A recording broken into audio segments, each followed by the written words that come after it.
Այսօր մեկնարկած Երևանյան երկխոսություն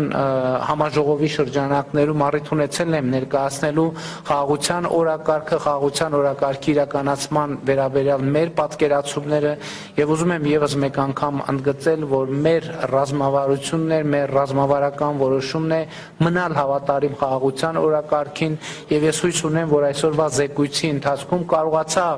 մեր միջազգային գործընկերներին ներկայացնել եւ ավելի տեսանելի դարձնել, թե ինչքան մոտ է խաղաղությունը Հայաստանի եւ Ադրբեջանի միջև։ Իհարկե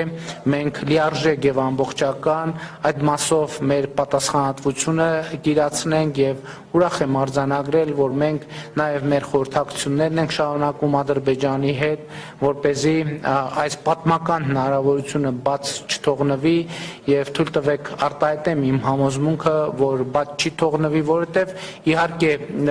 ոչ առանց դժվարությունների, բայց մենք շարժվում ենք առաջ եւ այն փաստը, որ մենք այս միջավայրում միջազգային եւ տարածաշրջանային ոչ պարզ պայմաններում կարողացանք ավարտին հասցնել փակել բանակցությունները խաղաղության համաձայնագրի նախագծի շուրջ հաջողությամբ փակել, այսինքն ունենալ համաձայնեցված տեքստ, որը պատրաստ է ստորագրման, դա իհարկե շատ կարևոր եւ շատ մեծ ձեռքբերում է, բայց քայլ է, որը պետք է ունենա շարունակություն եւ ուզում եմ շնորհակալություն հայտնել Սլովակիային, Սլովակիայի կառավարությանը եւ անձամբ վարչապետ Ֆիցոին այս հարցում իրեն ցուցաբերած աջակցության համար, որովհետեւ Սլովակիան առաջին երկրներից էր, որ ողջունեց խաղաղության համաձայնագրի